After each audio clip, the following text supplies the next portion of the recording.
And I am actually very happy that we're doing this at this time. So I think I will just like probably give 2 minutes before we start officially, and then let us invite our friends, invite our colleagues, our family members, to actually join this call, and then we can start properly. Thank you. Thank you, everyone who also joined in early. Really happy for us this afternoon. I can see Ade Dunke. I can see Bethel. I see Choma. I see Sandoweso. I don't know who that, if I'm correct with the pronunciation, but I hope that you'll be able to correct me, or maybe if you have chance to speak. So today we're doing like a whole lot. We're doing a whole lot today. And don't forget what I said, take your time, go to your WhatsApp, share, or go to your Instagram, go to your Twitter, and let people know that something great is happening here today. But before we start, I just wanted to gauge something before we go ahead today. And I just want to know, how do you feel today? If you're in Nigeria, you probably know this person that I just shared on this screen. We call him Popo, and literally is the king of memes. So we have 6 different kind of moods today on the screen: A, B, C, D, E, F. And I just want to know how everyone feels today. What is your feeling today? What is your mood today? Today is a Sunday, it's the first Sunday in the month of April, it's the first Sunday in Q2. How do you feel generally? I'll just like to know. So you can either use the chat, or, you can raise your hand and tell us, okay, my mood today is B. And this is why I feel like B is my mood, and this is what I'm feeling like. So if you want to speak, you can raise your hands, or if you want to use the chat, you're also free to do so. So let's go ahead. I'm looking for hands. I'm looking for hands. I'm looking for hands.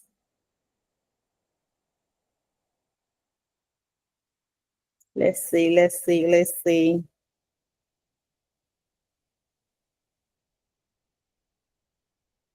Okay, but I don't see any hands. I would have to call names.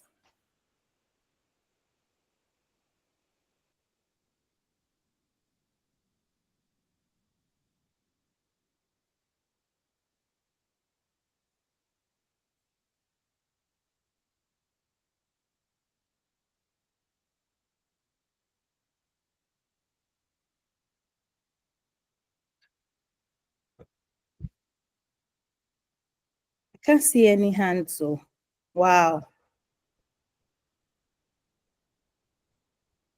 And I can't see anything in the chat either. Okay, please, let's go. Let's give our hands up to, please just help us pronounce your name. So I don't want to like mispronounce it again. Sandoweso. Please help us with your pronunciation and tell us how you feel today.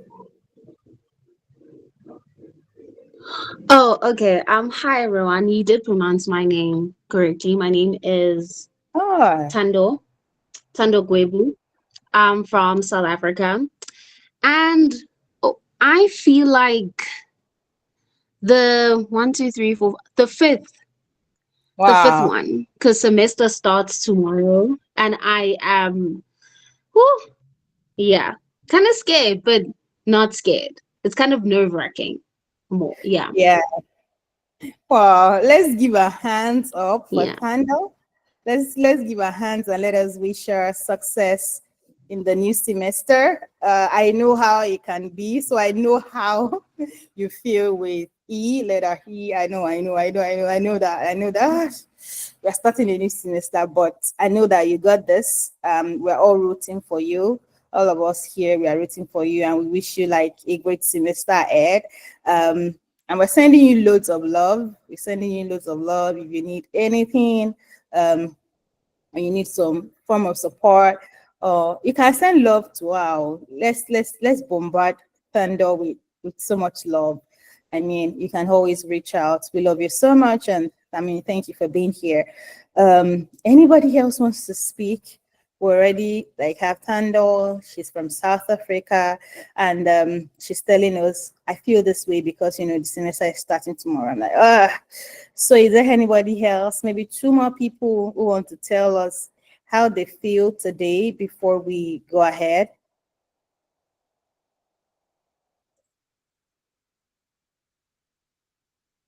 Let me see. Two people. Am I missing any hands?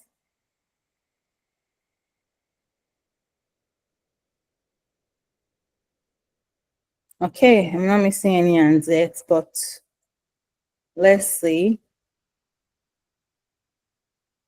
Anybody else wants to share with us how they feel today? Anybody else before we just move forward today? Anybody else wants to share how they feel? I would really be glad if we have at least one or two more persons who can share with us. I think for me, I'm a mixture of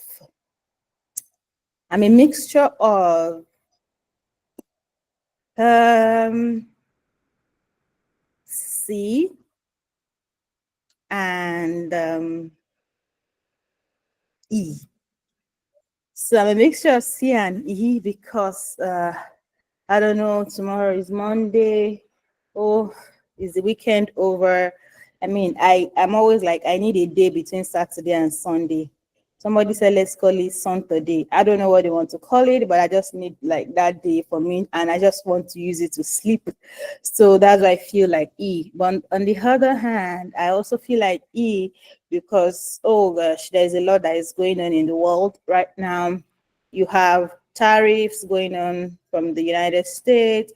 You have just many crazy things just going on in the world, and you're just like, how do I even want to cope? How do I want to get over these, things like that? So that's what you feel like. And that's what I also feel like, there's just like so many things going on, and just like, oh, I'm tired. And then I feel like C because, oh my gosh, I'm about to learn about money. You guys are not going to expect what is going to come out of this program. I mean, you already have a glimpse of what you want to learn from this program. You already have a glimpse of, oh, these are the good, beautiful things that will come on. But I promise you, there's a lot that is actually coming on. And I kid you, there's a lot that is actually going to happen on this program. And I'm just happy and excited for it because you guys, I'm about to become a millionaire. I'm about to become a billionaire because there's a lot to learn about money. And money is not just things that we talk about. So I think that's what I feel like. I'm going to learn about money today. So that is why I feel like E and C. So anybody else wants to share what they feel like before we just move forward a bit? Anybody?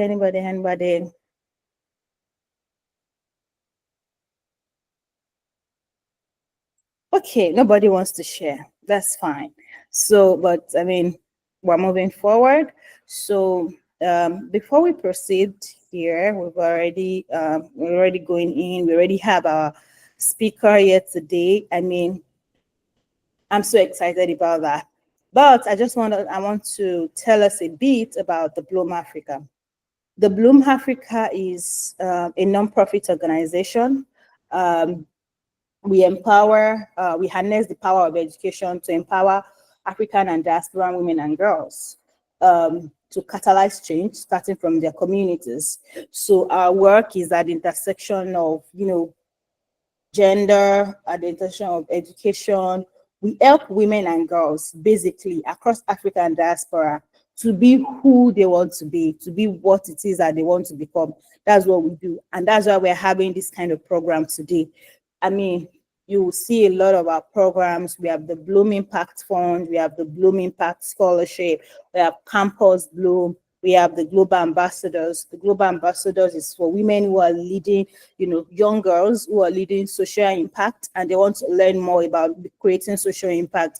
So the applications for that will be open very soon. We have the Bloom Impact Scholarship, where we support African girls in their tertiary, in their education. We provide scholarships to African girls full tuition for up to 4 years for them to just pursue their education. That's what we do with the Bloom Impact Scholarship. And then we have leader labs like we're having now. We have, conversations where we're not just, teaching, we're not just, telling you, we're also showing you what you need to do. So we have conversation around career, academics, business, entrepreneurship. And today we're talking about money. So there's a lot to learn about the Bloom Africa. I mean, you can follow us on our social media platform. There's always a lot to learn. But let us move forward straight to the day. And I'll be introducing our speaker. Our speaker is Finance Han, and she's a chartered accountant. She's a finance expert, and she has well over a decade of experience in finance. And today she wants to talk to us about money. When you hear savings, you hear investment, what comes to your mind? And that's what we're going to be doing today. So ladies and gentlemen, let's give a hand to Finance Anne. Let's jam our hands together for her. So I'll stop sharing my screen and I'll place it over to her. Thank you. Hey, thank you very much. Thank you. Can everyone hear me? Yes, we can. All right. All right. Thank you very much. Oh, I see the hands. Thank you. Thank you. Thank you. All right. So today is a very thank you guys. Thank you. Thank you. Thank you so much.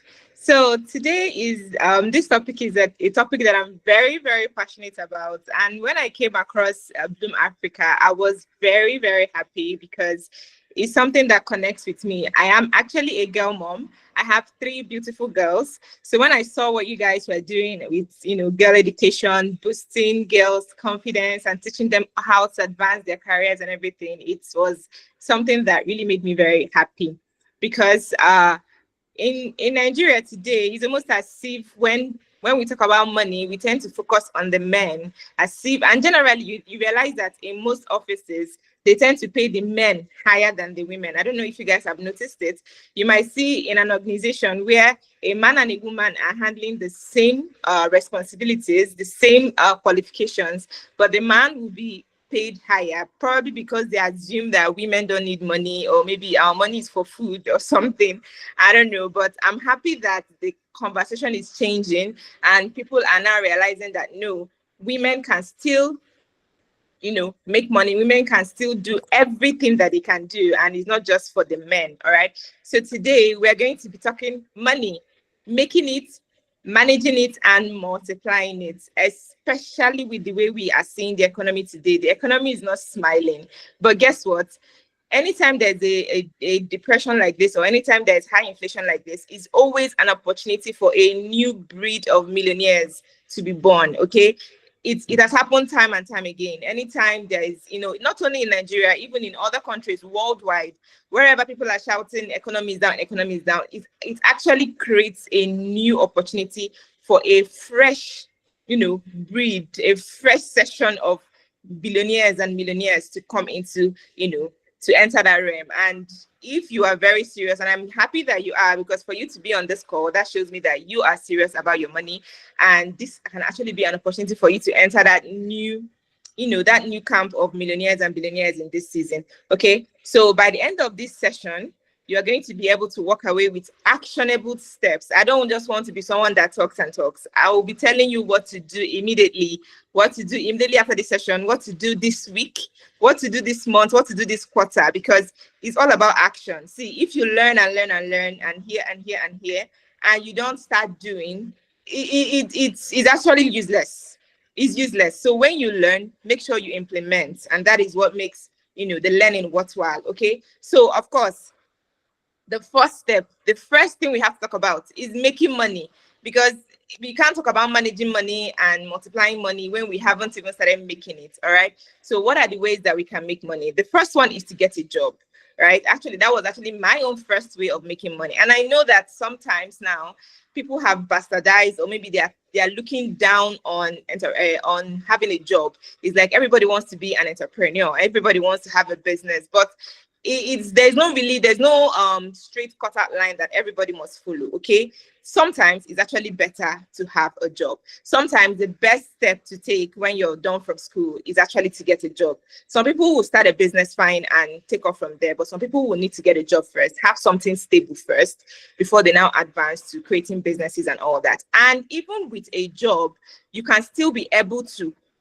invest. You can still be able to multiply your income. You can still be able to manage. You can still be able to even achieve financial freedom from a job. And we're going to be discussing that today. So one of the things you're going to do from your primary source of income, if that is your job, is to optimize it. Okay. So when you get a job, if it's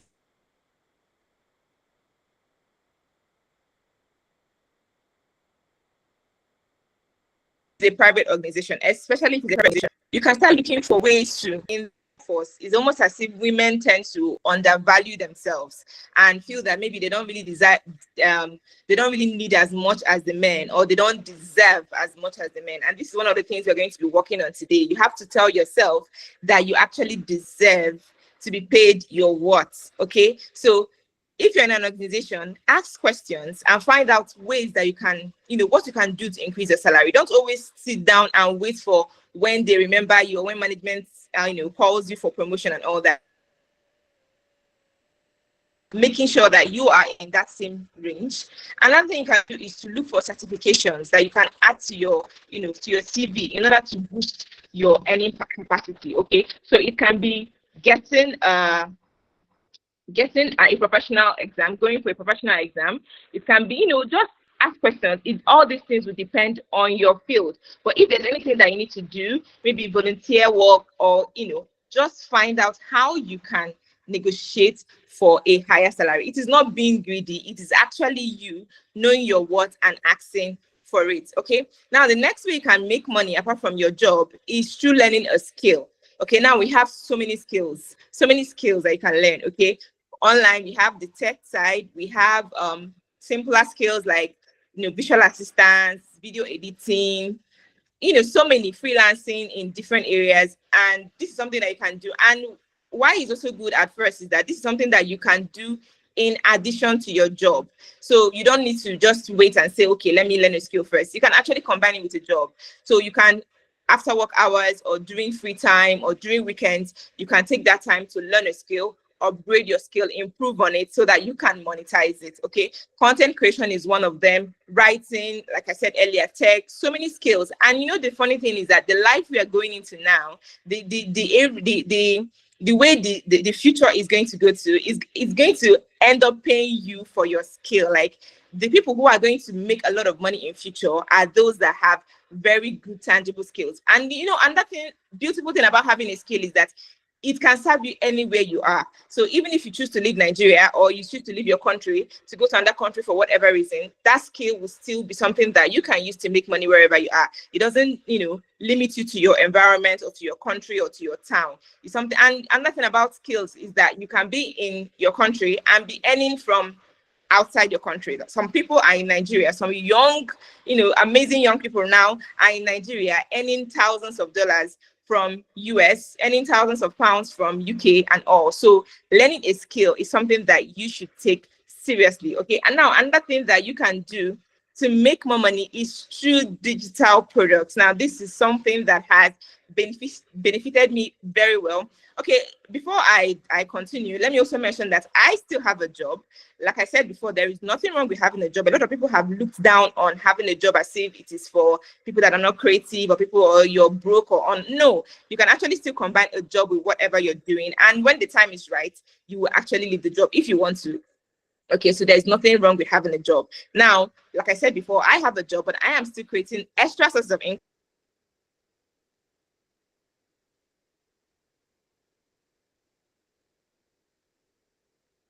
That's how you can even add 2 sources, 3 sources, 4 sources, even 7 sources of income. Okay, nothing is not going to be too much, especially if some of them are passive, if some of them don't require so much of your time and inputs. Okay, so now let's talk about digital products. Digital products is something that I actually love, because you get to create it once and then you sell it indefinitely. Okay, you don't have to, even if you just want to go back, you can just go back and review it 1 or 2 times, but it is something that is very passive. And beautiful thing about digital products that you can just wake up in the morning and you realize that while you were sleeping, someone actually bought a digital product. So we have different types. You can actually have an ebook. You can have an ebook. In fact, when I started earning from digital products, it was so exciting. Like I'll be in the market or something, maybe buying something, and I'll just get an alert, a new sale. Someone had just bought this. You know, you're spending time with your kids. You just get a message. You're just out and about. It's a beautiful feeling, trust me. And I think that everyone should really, really key into this. Okay, so you can do ebooks. You can do templates. You can do online courses. So, you know, just like I talked about having a skill. So when you have a skill or something that you're good at, or something that you realize that people are always asking you questions about. Like a friend of mine was telling me the other day, she said, when she saw my YouTube channel, she was like, oh my God, this is what Anne can do. There is nothing else that Anne can do again, if not finance, because everybody that knows me knows that, money, money, money. And this particular friend, she actually works in my organization, and I found out that she was still depending on her parents for rent. Okay, so she was a young single girl, and I noticed that when it's time for rent, she'll be disturbing her parents. I was like, babe, with the amount of money you're earning, why are you still disturbing your parents for rent? So she was like, her money is not in. I said, no, your salary is enough. So I started teaching her how to manage her money.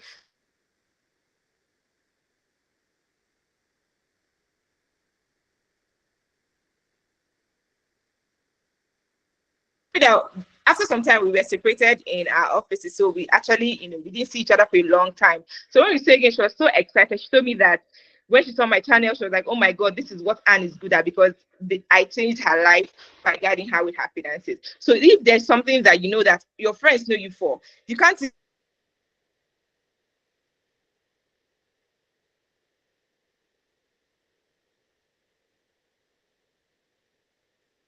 can give you an idea of where you're going to create your digital products on. Okay, so that was actually what guided me into opening my YouTube channel, into writing my ebook. I'm presently working on a template too. So that's one. So don't tell yourself that there's nothing. No, there's something that you're good at. Trust me. There's something that people come to ask you questions on. There's something that flows naturally, or even if you're not yet good at it, but you have that interest in it, like you're eager to learn it.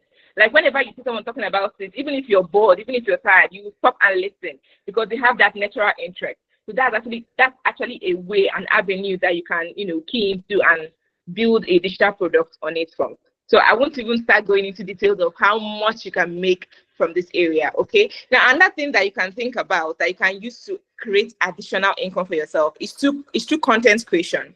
Okay. So it was actually last year that I decided to really take my content creation journey seriously. So before I was just like, casually doing it. I wasn't really making money from it, but I just felt like this is something I love doing. And I would just be, anytime I come online, I will drop one Instagram reel, I will drop one Facebook thing, and I'll just go. But as at last year, I decided to take my content creation journey seriously. And I won't even tell you guys just that in less than a year.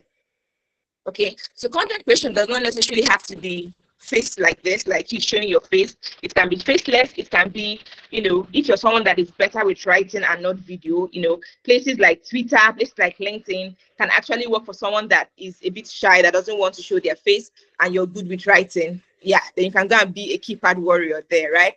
Or you can even come on YouTube and have faceless channels. In fact, the other day I just saw a post about you creating YouTube videos without even doing anything. You're just going to use AI. So you're going to find a trending topic on Google, a topic that's already trending, so you know that people are interested in it. Then you're going to copy that article or the blog post, and then you're going to put it into this AI and tell the AI to produce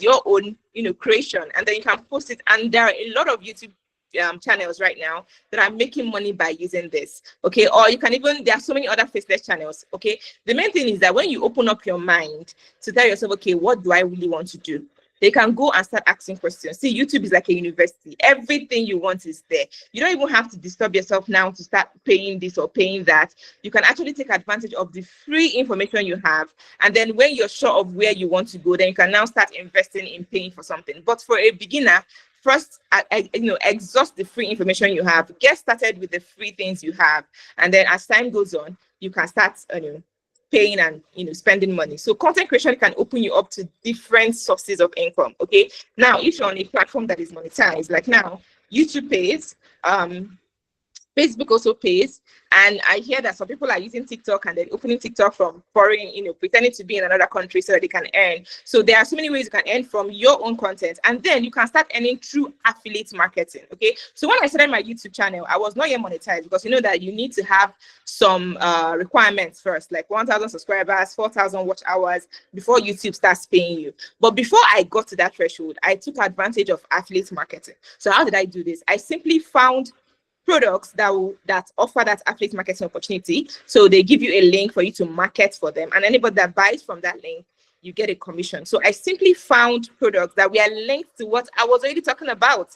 Trust me, there are so many products, both physical and digital, that I can simply link to what you want to create on, and then refer people. And that was actually how I started making my first, money online, before I now got monetized and opened up other sources of income. Okay, so of course, when you're starting with content creation, you have to choose your niche, like I said before, what you're passionate about, and then you can find things that you can add, affiliate marketing links that you can infuse into your content. Just do it smartly, like things that you would normally talk about, and you just quietly, subtly recommend that product or recommend that service and drop your link. And so whenever they go through that link, you get paid. It's actually a very easy way to make money. All right. Now, another thing is that content creation also opens you up to so many other sources of income. You can create your own products, and it can help you to market your products better. So if you're not active online and you're trying to sell, it can be a bit difficult. But when you're already creating content, you're already adding value, you're either educating or you're entertaining. Okay, these are the two things you should do when you're online, creating your own personal brand or creating content. You should focus on two things: either you're entertaining or you're educating. So choose one, and once you do that, you can now start creating your own products, marketing for other people, and before you know it, you will start attracting brands to you, because once you start building an audience, the brands will want to capitalize on that.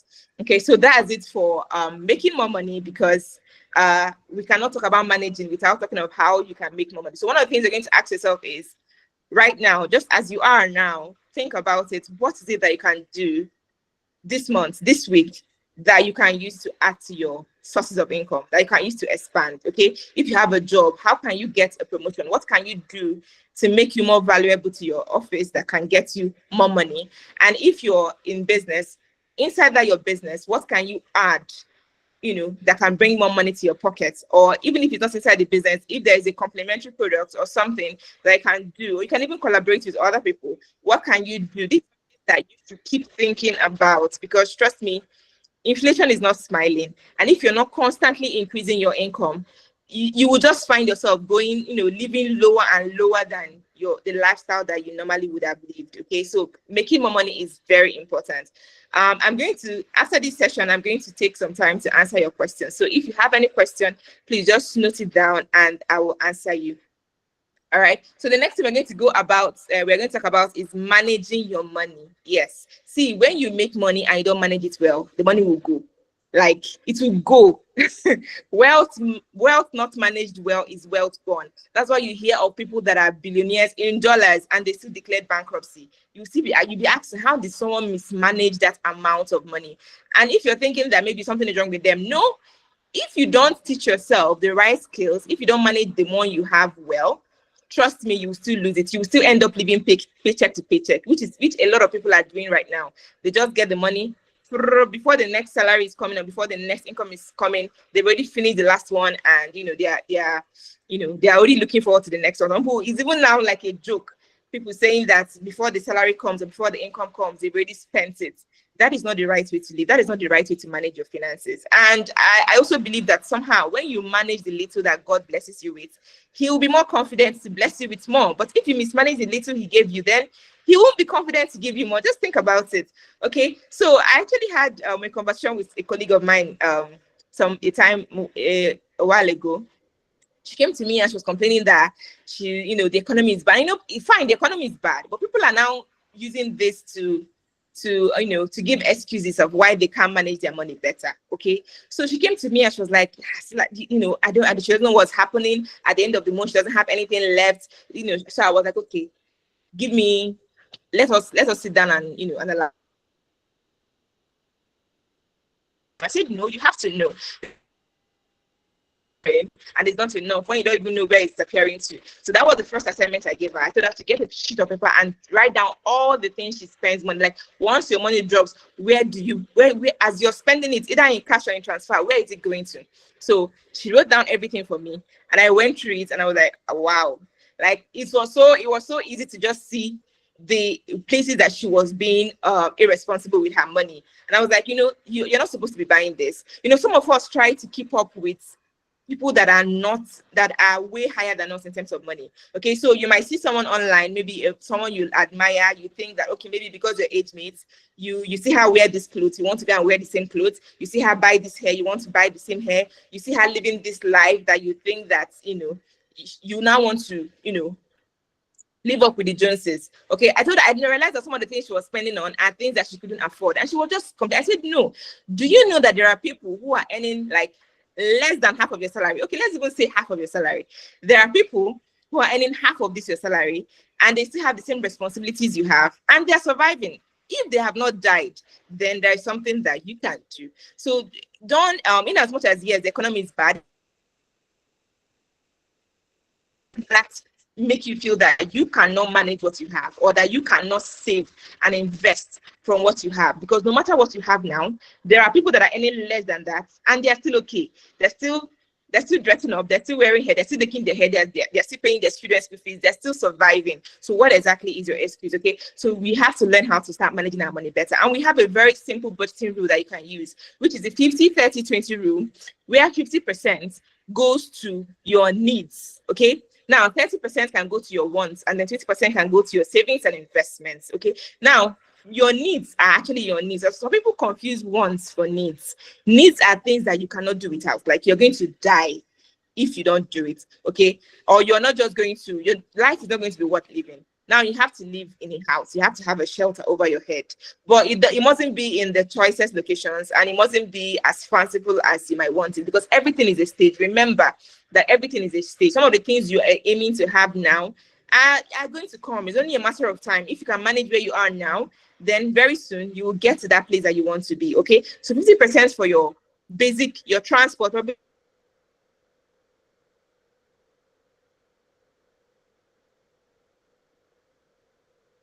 of food you have to eat, but you don't have to eat all the fancy ones. You don't have to eat out. You can actually cook, you can actually buy in bulk and all that. So 50% should go towards your needs. Now 30% can go to your wants. So now your wants, of course, life is not supposed to be very rigid. Okay, you should actually be able to loosen up. And another thing I like to do with this 30% is personal development. Okay, so you can be to use and buy books to read, because of course readers are leaders, right? So investing in your personal development, investing in, connections and meeting people, and basically just developing yourself in, and also enjoying life small, but don't overdo it. A lot of people overdo the wants place. Okay, they tend to argue that, this is important, I can't do without this, why can't I hang out with my friends? Like I said, everything has a time. It's always good to be honest with yourself. No, don't lie to yourself. Like, sit down. I tell people that they should use their Sundays as their money Sundays. On Sunday, sit down and reflect on your financial situation. Reflect on your income. Not what you want it to be, but what it actually is. Look at your expenses and ask yourself, this thing I spent here, was it necessary? In your mind, she has more money than you, but because you didn't want to fall your hand, you ended up ordering what you are not, you cannot afford. You pay for it, but in your mind, I actually watched this TikTok video about a girl who went to, I think it was eyelashes, right? She followed her friend to go to an eyelash spa or something. And she said that when she got there, one man told her that this place is expensive. But she said she was seeing big girls at the way they were coming, so she was like, let her not fall her hand. She didn't ask for price. She actually sat down. They attended to her. She was like, at all. In her mind, she felt that, I think she said 25K last. It shouldn't be more than 25-30K. That's what she was saying. So she felt okay, she could afford it. So she laid down. They did the whole lashes. Yeah, it was okay, very beautiful. But when she now wanted to pay, they told her that her amount was, I think it was about 60K or thereabouts. And she paid, and then she went to the car and started crying, See, please, if you're on this call, don't put yourself in that situation. It is not worth it. Trust me, if you manage your finances well, a time will come when you can actually comfortably enter somewhere. You won't even bother pricing. You will just get your service and pay and go. But be truthful to yourself. Know where you are now. If you're going somewhere, have a budget of how much you want to spend there. And if that budget is more than it, don't shamelessly go. Like, what's the shame? Now, this girl was feeling shy for a bunch of ladies that she probably will never see again, that probably won't even recognize her tomorrow, that won't even know anything. Like, there was no reason to feel shy. There was no reason to feel among. She went to the car and she was crying, and she actually made a video about it where she was still, it was still hurting her that she overspent, So some people think that just because the money is in the account means that they can afford it. No. Okay, no, because that money was probably supposed to be for savings or for investment or for something more important than what she used it for. So have a budget and, stick to it. So like I said, 50, 30, 20 rule. So for the 20 is going to be for your savings and investments. Okay, so you can build an emergency fund from this 20%. Of course, if you don't know what an emergency fund is, an emergency fund is simply money you set aside for when emergencies arise. Okay, so that you don't, some people have seen themselves in situations where they went to go and borrow money, even from these loan apps. I saw someone creating a content the other day that she borrowed 1 million from a loan app in December, and this is April. She's been asked to pay 1 million as interest on the 1 million. So she's actually paying 2 million. Can you imagine that kind of outrageous, interest? And this was because she got desperate and she didn't have an emergency fund. So it's always good for you to have an emergency fund set up somewhere so that if something arises like that is urgent, if you don't have any friend or family that can quickly give you the money, then you have your emergency fund to fall back on. You will never be tempted to go for, a loan. Talk more of all these loan apps that are just out to just, drain people. Okay, so always have an emergency fund. And the beautiful thing is that your emergency fund can also serve as your investment. Okay, so you're going to still put it in an account where it can also earn returns for you. So we're going to talk about that when we get to the multiply part. Okay, so create your budget like this. And if you're still beginning, like for example, as you are now, you don't even have any savings, you don't have any investments, you eat all your money when it comes. Nothing. Everybody started like that. Okay, everybody has their story of what they didn't know before and then how they learned and they started implementing. What you can do if 20% is a bit big for you, okay, because you're used to eating everything 100%, so bringing out 20% might be difficult. So what you can do is you can even start with 5%. you can even start with 5%. See, the goal is consistency. Don't go and say, by fire by force, you carry your 20%, I must save, I must invest, and say that you save and invest. You now carry the whole 20% and put, and before the month ends, or maybe you do it for 1 month or 2 months, you say, I beg, I cannot come and kill myself. You go and take everything and you eat it. No, the goal is to make it a lifestyle. Okay, so start with what you can comfortably do. It can be 5,000 naira. That's why I keep telling people, start with what you have. Don't wait until it's big. Some people say, let me wait until the money is plenty. Let me wait until I get a better job. Let me wait until I make more money. No, with what you have now. See, no matter how small you think it is, save, even if it's 5,000, even if it's 2,000, put it somewhere.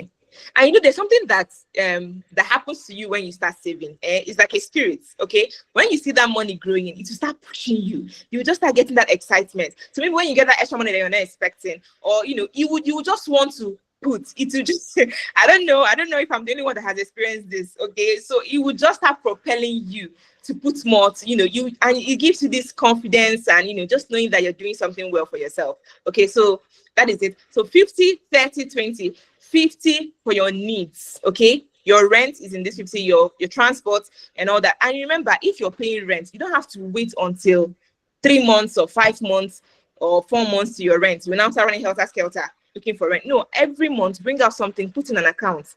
Know that this is your rent money. So by the time 10 months is there, 11 months is there, your rent money is already complete. You're living life peacefully, okay? You're not running around going to borrow money because the rent, you know that it was coming. So every month apportion something. See, I'm actually designing a template now that can help people do this. So every month just have a clear picture of where your money is going to. When that salary comes, when that income comes, this percentage goes here, this amount goes here, this amount goes there. You now know the amount that is for you to eat, and you just balance and eat it, and you eat it guilt-free. You just be comfortable eating it because you know that you're taking care of this one, you're taking care of this one. So this one is for you to eat. Okay. Another thing that I would like to talk about that is very important that people don't really talk about is insurance. health insurance. Okay. So earlier this year, my daughter fell ill, and we had to. In fact, I just went to the hospital to see a doctor, and before I know what happened, they said it's an emergency. You have to be admitted. So actually, I couldn't even get back to the house. I actually had to, stay back in the hospital, and like that, we stayed for about 5 days.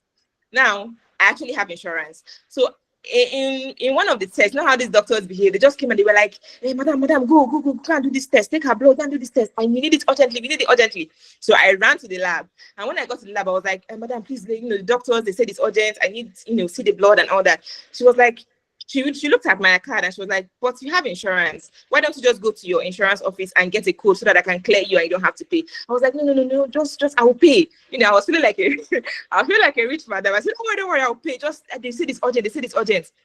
She was like, "But madam." So as I thought, I was like, "Wait, this thing will not take me time. Why am I wasting money? Am I not the one that's telling people to manage money? Why am I not coming here to dash hospital money?" So I said, "Okay, I'm coming." So I rushed to the insurance office. Didn't take time. I got my code and I came back, and the dealer was like, see, you wanted, and the amount for the test was actually 17,000. I won't forget that much in my head. 17,000. She was like, "Oh, you wanted to pay. If I begged you for this money now, you won't have given me. But look at how you were eager to die." I was like, "I beg, ma, thank you. God bless you. Thank you for helping me save this money." And guess what? At the end of the day, they didn't even use that test. I was not asking them how far. Where the test result? Where is this? What did this say? They were like, "No, madam, don't worry. We figured it out." I say, So this is how I would have wasted. It would have pained me. This is how I would have wasted 17K that I would have put maybe in my money market fund or somewhere. I would have just dashed hospital. But do you know what struck me in my stay in the hospital that time was a couple that I saw. They came with their son too, and along the line, a doctor came and told them that they needed to go for a test. It was actually a scan, like all this. I think it was CT. It's actually a big name. So they were like, we need to get the test. They were just gingering them the way they were gingering me too. And the father asked the doctor, "Please, how much is this test going to cost?" And she said, and the doctor said, I think it was said about 80,000. And then the doctor left. And I was just looking at the husband and wife, and it was clear to me that this money was not available. Okay, so in fact, right there in the hospital, I started preaching to everybody, because I also had another person who was also complaining because they added money for our hospital stay. Like the amount of money we were paying per day was increased. So they were complaining. I was like, "But wait, don't you have insurance?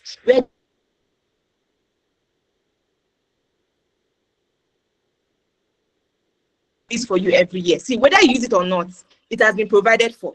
Why are you not using it? Why are you allowing it to waste?" And every December, it will just roll out, and the new year starts, and they're still paying this money for you. So please, if you're working in an organization, find out if they are paying health insurance for you. If they are paying it, please take advantage of it. Find out what you can do, because it can save you a whole lot of money. See, guys, even when you're delivery, like some people will say they went to hospital to give birth, there was no money, so they didn't attend to them, and the woman died, baby. With insurance, most of these things are covered. And even if you're not working in an organization, you can still pay for insurance yourself. Yes, NHIS still allows individuals to come and pay. So you don't have to wait until you're working in an organization, and the amount of money is very small. You just pay in the beginning of the year, and it covers you and your loved ones for the year. So please, this is a side note. Don't allow a simple medical issue to just drain your account. Some people will just have one issue like this, and everything has gone. But if you have insurance, it can help you to, curtail the financial loss that can happen with that. So that's just my experience that happened this year. And I stayed in the hospital. I spent so little, like you wouldn't even believe that I stayed in that hospital for how many days, and I just spent, I think it was just 10% for drugs and some other little things. So yes, insurance can actually help you manage your money better. Okay, another thing that can help you manage your money is how you spread your bank accounts. Okay, if you should have different accounts for different things. So when your income comes in, like I said before, you can have an emergency fund. Separate it. Let it not be somewhere that, of course, if you listen to me or any of my videos, you know that I would never tell you to leave any money in the bank. The only one that should be in your bank is the one that you want to spend within the next 1 or 2 months. Once it is not for 1 or 2 months, it should go somewhere and go and work. There's no idle money. Every money should be put to work. We cannot have any lazy money here. Okay, let us be the ones that are lazy. Our money cannot be lazy. Our money, our money should, money does not get tired. Money does not have, it doesn't need to sleep. It doesn't need to, so it should even be more hardworking than us, that we get tired, we eat, we sleep. Money can work 24/7 for us. So any money that you're not using within the next 1 or 2 months should leave your bank account. It should go somewhere else to start working. Okay, so that's why I said, like, when you budget your money. So once the income comes in, you already know this one is going here, this one is going here. So the only money left in your account, that account that you have ATM card, the only money left there is money you're going to use within the next 1 or 2 months. Okay, so that you won't, you know that I need to manage this one now till my next salary. Everything has gone. No, I cannot touch this one. I cannot easily withdraw this one. So always put, manage your account so that you don't easily get tempted. You cannot have like 3 accounts, 3 ATM cards. Money is here, money is here, money is here. It will not help you with your discipline. Okay, take it off and forget it and manage that one that is remaining in your account. Okay, so I've talked about emergency fund. I've talked about avoiding debt. Please, see, debt is important. Sometimes in business, you might need to borrow to expand your business. You might need to borrow to maybe buy a big equipment and all that. But please don't borrow for, maybe you want to upgrade your car. Some ladies borrow to buy wig. Please, I hope nobody does that here. There's nobody here that will go and borrow to buy clothes. Some people go to shop and they want to buy. You don't have the money, it's not enough. The person will not tell you, don't worry, just pay small, I'll keep it for you next month. I know. See, if you cannot pay for that thing comfortably, you find a cheaper option. There is always, that's the funny thing, that there is always a cheaper option for everything. So don't always fall into that temptation of spending over. So you can manage this by knowing how you can, share your accounts and all that. Okay, like I said, also make Sunday your money Sundays. So every Sunday, sit down and reflect on how you spent money that week. Reflect on how you made money. Ask yourself if there's something you would have done extra, if there's something that you would have added that could have helped you to make more money. Take a review of your money situation. Is there something that you could have done or not done in terms of your income and your expenses? So that can really go a long way to helping you. So now let's move into multiplying your money. This is actually my favorite part, multiplying your money, because this is where we send our money to work for us. See, I'm a baby girl though. I don't want to work for the rest of my life. I want to send my money to work for me. Like, I want to just balance like this, and the money will just be making moves for me. And if you're like that, then this is our place. Okay, so in my YouTube channel, I've talked about so much about these different types of investments that we have in Nigeria or even outside Nigeria.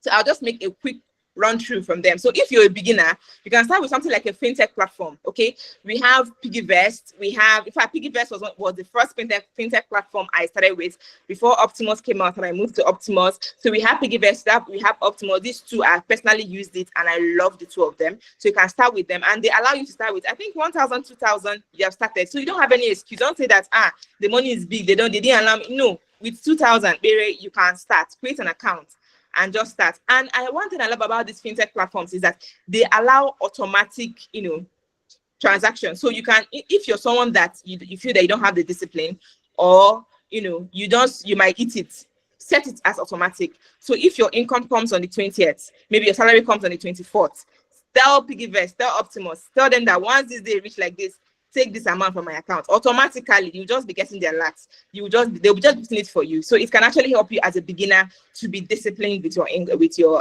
investment. And we actually have in these apps, we have both the savings side and the investment side. So you can actually start doing a lot of things. But I always advise you, start with what you have. Set a target for yourself. Maybe you can say, let me get my first 1 million. Let me get my first 2 million. So once you hit this target, you can now start spreading out. You can start checking out other investments. Like we also have the stock market, the bonds, treasury bills. Let's just take it one after the other. Okay. So fintech platforms, PiggyVest and Optimus, highly recommended. Then we have money market funds. Okay. This is actually one of my favorite too, because it is low risk. It is low risk, like nothing will happen to your capital. See, money market fund is basically you giving your money to an investment organization, telling them that they should. Someone said, I can't hear properly. Please, can you hear me? I hope I've been clear all this while. Yes. I just saw a message that someone said that you cannot hear me properly. I can hear you. Hi, Miss Anne. Yes, we can hear you. Oh, okay, perfect. Maybe Perfect. Thunder, do you want to probably log out and then join in again? Maybe it's your network.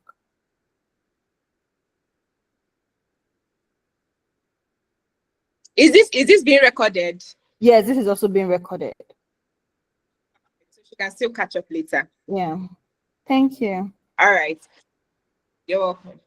So money market funds is basically you giving your money to an investment organization, an investment company, telling them that, you know what, I don't want the hassles of thinking of where to put my money. Should I put in treasury bills? Should I put in commercial paper? Should I put in this? Help me to manage it by yourself. Just give me my returns. So, and money market fund is, low risk.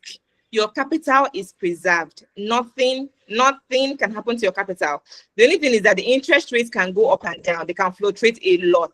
But you see that your capital, it is safe and secure. And right now in Nigeria, most of the money market funds are giving over 20% returns. That's amazing. That's like the highest we've had in a very long time. In fact, during COVID, the interest rates for these money market funds, of course, all investments, fell to like 1% or less than 1%. Like it fell so low.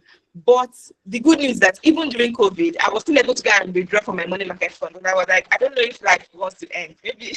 Maybe once world wants to come to an end with this COVID, let me go and drop my money small. So even in the heat of COVID, even in the heat of a lockdown, I was still able to just write them a mail and they liquidated some of my money and I was able to withdraw. So that's why I love this money market fund. It's very safe.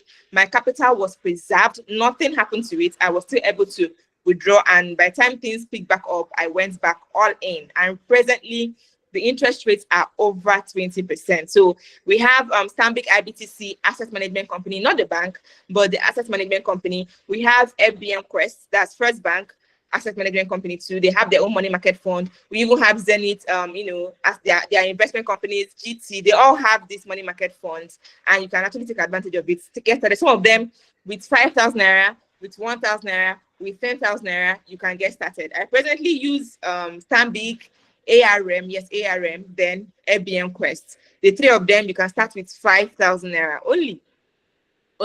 And you can even tell them to reinvest your returns. So you must not withdraw your returns. They pay every quarter. That's every 3 months. They can pay your interest. But if you want your money to increase higher with compound interest, you can just give them the instruction that they should always reinvest your money for you. Okay. Now, compound interest is one of the wonders of the world, because compound interest is a way that you can make your money to make even more money than your money. Like I'm actually working on a video where I was discussing retirement planning, and when I was in the calculations, I did if you're paying in 25,000 naira every month for 35 years, at the end of your 35 years, you would have amassed about 160 million thereabouts. That's your investment portfolio would have been about 160 million.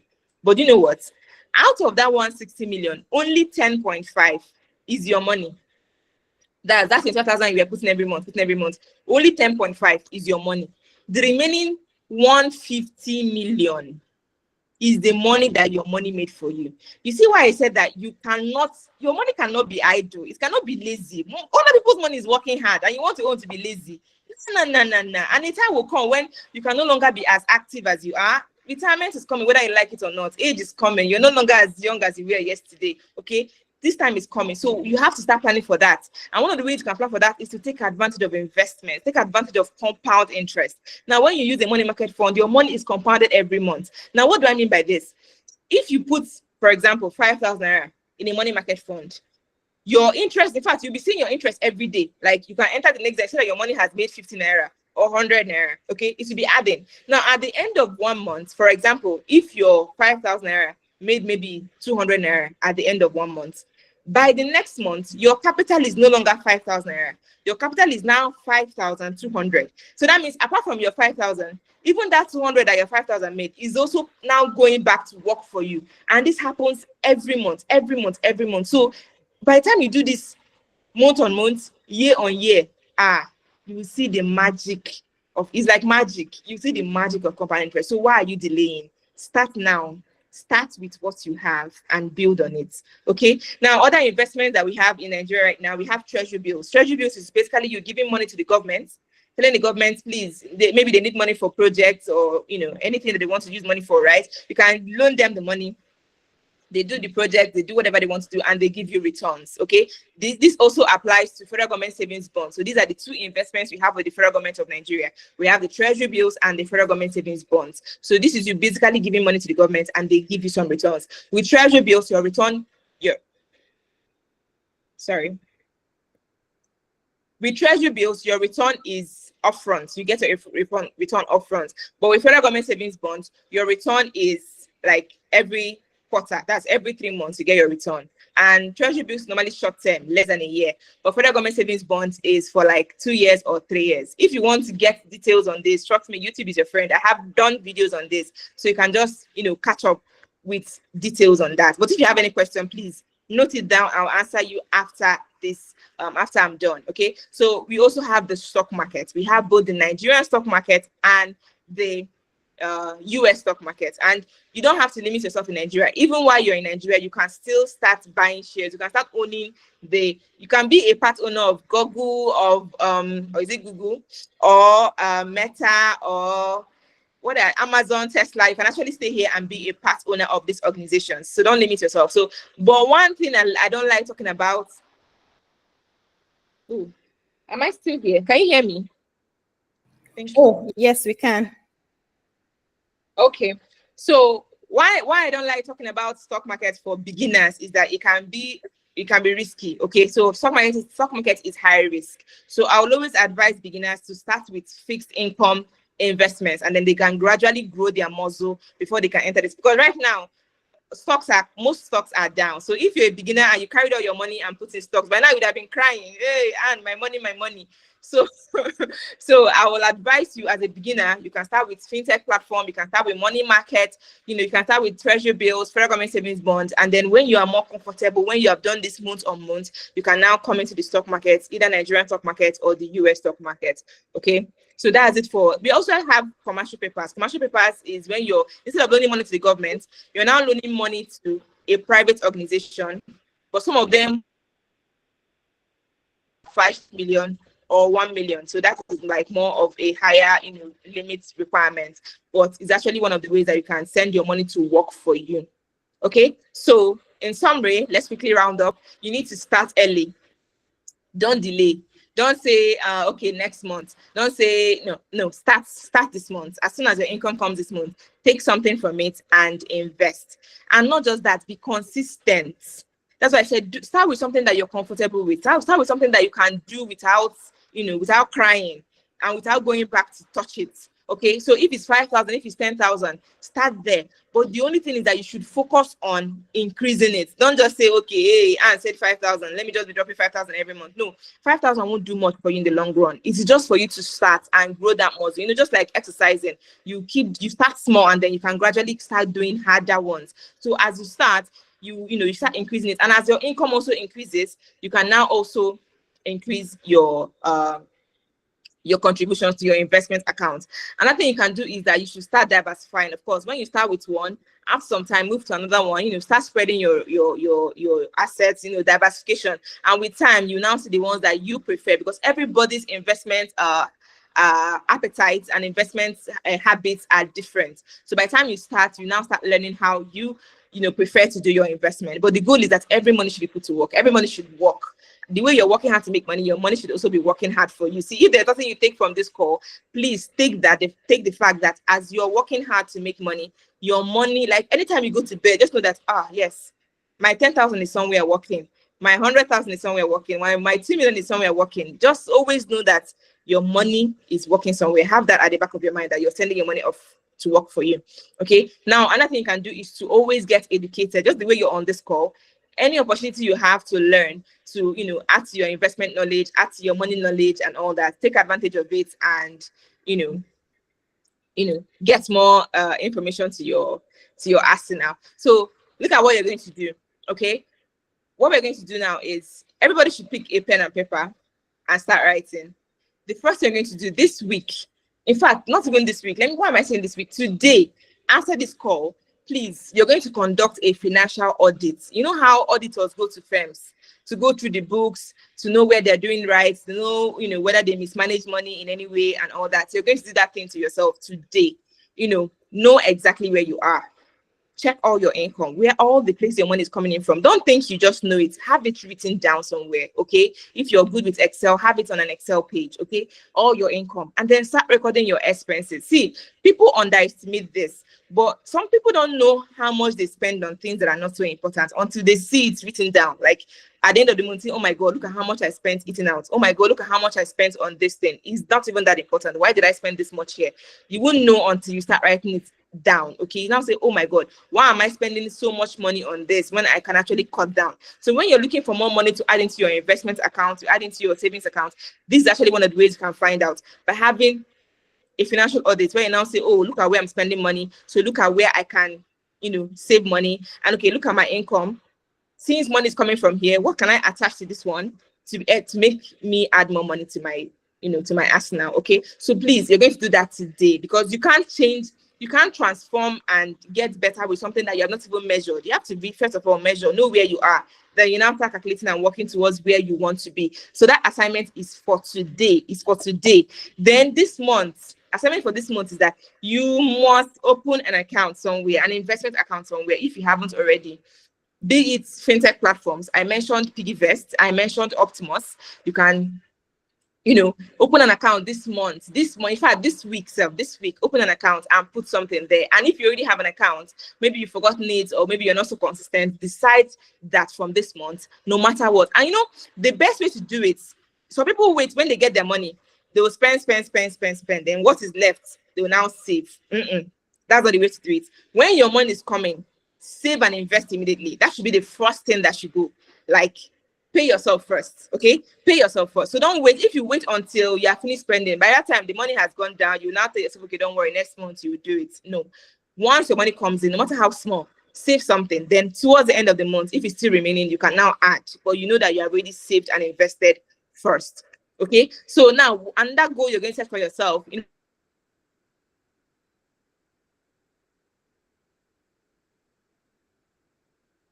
get all the necessary, because any account you want to open now, you have to do your BVN, utility bill, they have to do all those checks before the account is created for you. So have that done this week, this month. Okay, now the next assignment I'm giving you is that you should set a target for yourself. You can say we're in a new quarter, right? You can say that by the end of this quarter, I want to have so amount in my investment account or in my emergency fund. Okay, I said that you shouldn't leave your emergency fund in a bank. You can actually put your emergency fund in PiggyVest, in Optimus, or in your money market fund. These are places that you can easily get your money when you need it. So you can set a target for yourself that I want to have so depending on your income capacity. It can be 100,000 by the end of this quarter. It can be 50,000. It can be 1 million. It can be 10 million. Give yourself a target that by the end of this quarter, I want to have so amount. Know what is based on your income. Know what is feasible for you. That by the end of this quarter, you want to have this chilling in your investment account or in your savings emergency fund account. So these are the 3 assignments I gave you guys. Please, you should do it. Please, please do it. Don't just say, okay, and you can drop the phone and forget everything about it. No, start taking action, because it is in action that you can see the difference. Okay. So I think that I have come to the end of this. Thank you so much for paying attention and for coming on this call. If you have any questions, now is the time to ask me.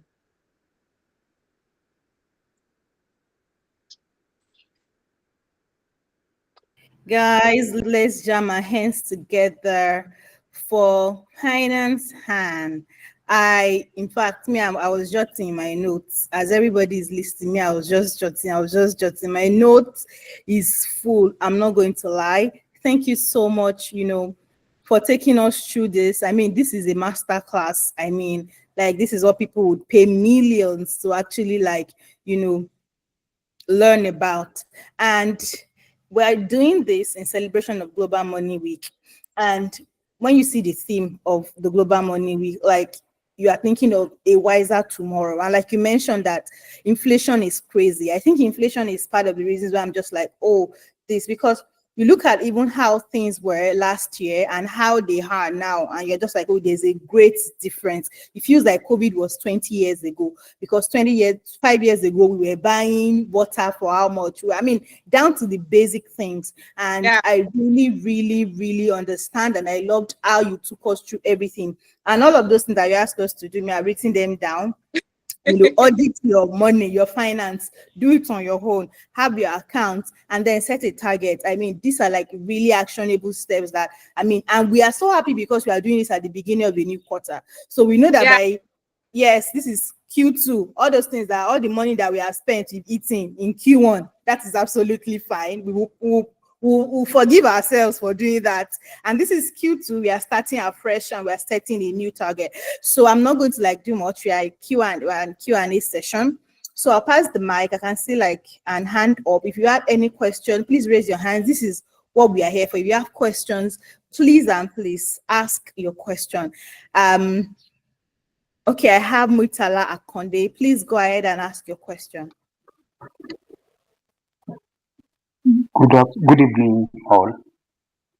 Good evening. Firstly, I compliment your efforts. May Almighty God be with you as well, as you have been with us from day one of these investment advices.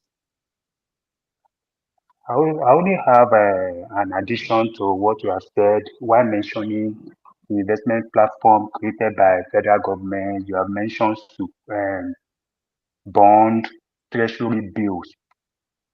So I didn't know, maybe you are not aware, or due to the fact that it is a faith-based investment platform, which is Sukuk. So I have never heard you or any of the investment analysts talking about it. Maybe due to the fact that it's non-interest based and it's of technical compared to conventional investment. So it's also being issued by federal government through debt management organization, DMO.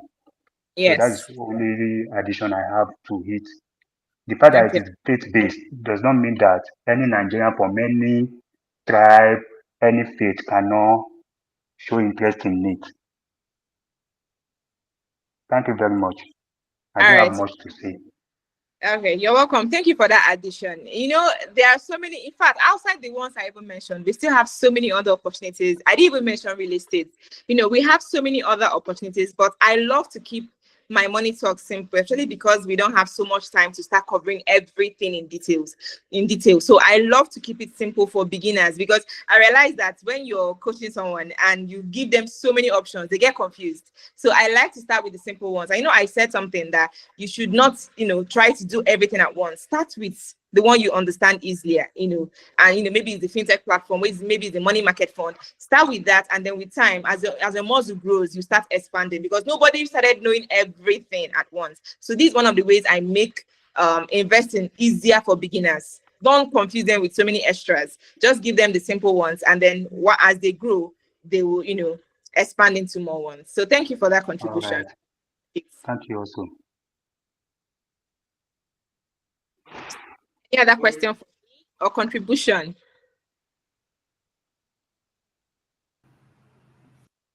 Questions? Let me see if there are any in the chat.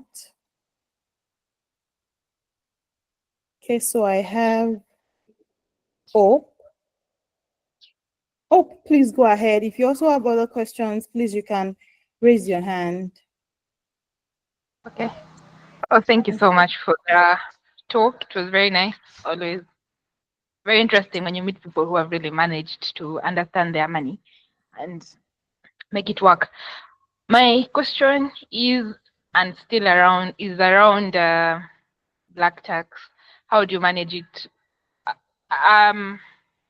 Because remember, sometimes these are expenses that come out of the blue, even if you've budgeted. How do you handle this, especially now that we're in our African setting? Please come again. Can you hear me now? Am I legible? Your line is kind of my end. I can't really hear you. Okay, let me see. And now, can you hear me better? Yes. Okay. No, my question is around black tax. How do you handle it as much as you're managing your finances? And remember, some of these expenses come out of the blue, and probably sometimes they're urgent. Probably you have someone on insurance, but in that particular time, probably that particular illness is not covered by insurance and stuff like that. How do you how do you budget for it so that it doesn't eat into your expenses or savings? And also the bit of those things of maybe well, in our African settings, you still have that. A lot of you still get to support your younger siblings and all that. How do Okay. you handle that as we're trying to get smarter with money? Okay. Okay, so I get you asked 2 questions. You asked about a health emergency. You can still have a health issue that is not covered. No. Hi, Han. What Hope he's asking is, how do you handle like black tax?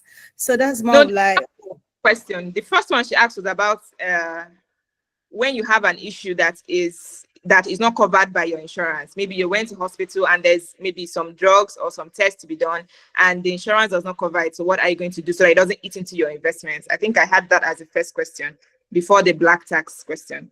Hope, am I okay. okay? Yeah. Okay, so for that question, so for the first one, she asked if you already, and true, when you go to someone, even if you have insurance, there's some things you want to do in the hospital and they'll tell you that it is not covered by insurance. So that is where your emergency fund comes into play. Remember, I told you that you need to have, in fact, some people advise that even before you start investing, you should set up an emergency fund. An emergency fund is simply about 3 to 6 months of your living expenses. The amount of money you know that if you have that amount, you can stay for 3 months, you can stay for 6 months without having any extra income. You can actually survive. You can actually continue living, eating food, doing your normal things as if nothing happened for 3 months or 6 months. So for example, if you're someone that spends about 100,000 naira in a month, then you should have about 300,000 to 600,000 or even more in an emergency fund account. And I remember I told you that this emergency fund account can also serve as an investment, being the fact that you're putting it somewhere that it can earn good returns for you. Like PiggyVest currently is giving about 18 to 20%. Optimus is also giving about 18 to 20%. Then we have, I think 16 to 20%. Then Money Market is giving about 20%. So you can still put this money in an emergency fund account in kind of account, and it will still be earning money for you, and it will still serve as an emergency fund. So for example, if you now have an issue that you have to pay for that is not covered by insurance, then this is where your emergency fund can come in. You can take money from there, take care of that issue, and when everything settles down, you gradually refund back the money.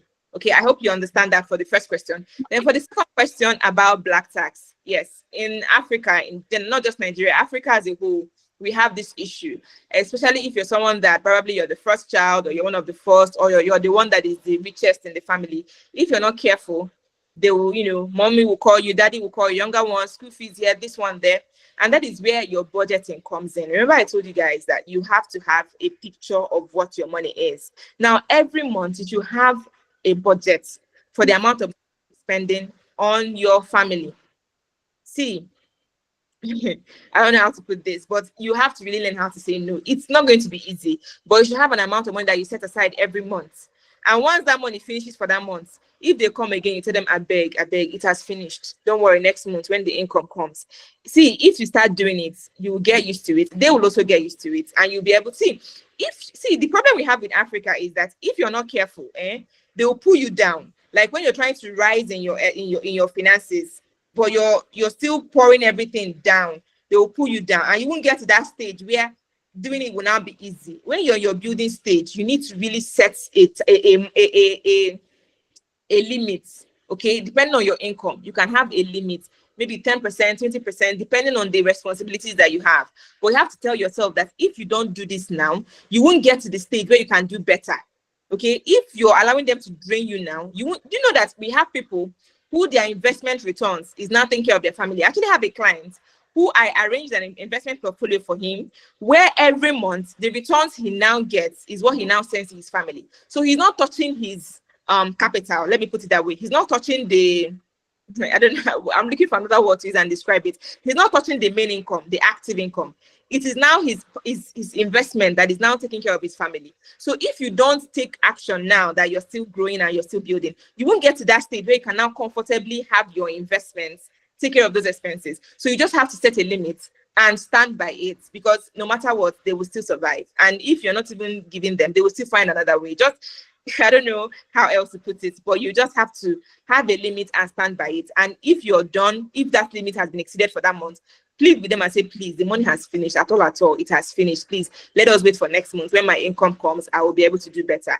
And gradually, they will start adjusting. They will know that, oh, you're not plucking money from the tree after all. They will adjust. They might complain they might complain at the beginning, but after some time, everybody will, balance, and you'll be able to plan yourself well and manage your finances well, so that the time will come when you can just, your passive income, your investments can now do those things effortlessly. I hope I answered your question.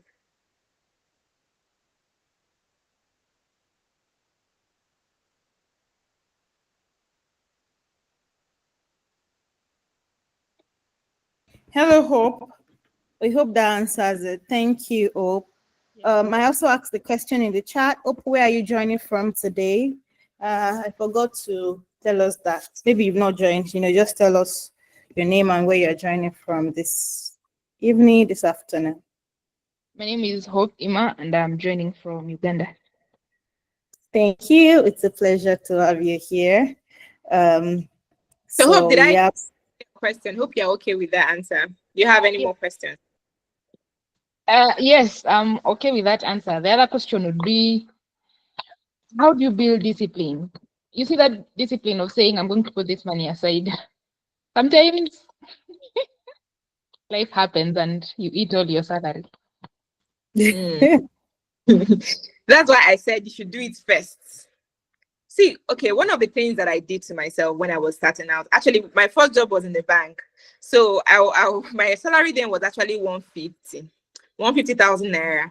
150,000 naira. So that was like 10 years ago and all. So what I did to myself, I told myself, like I brainwashed myself into believing that my salary was 100,000.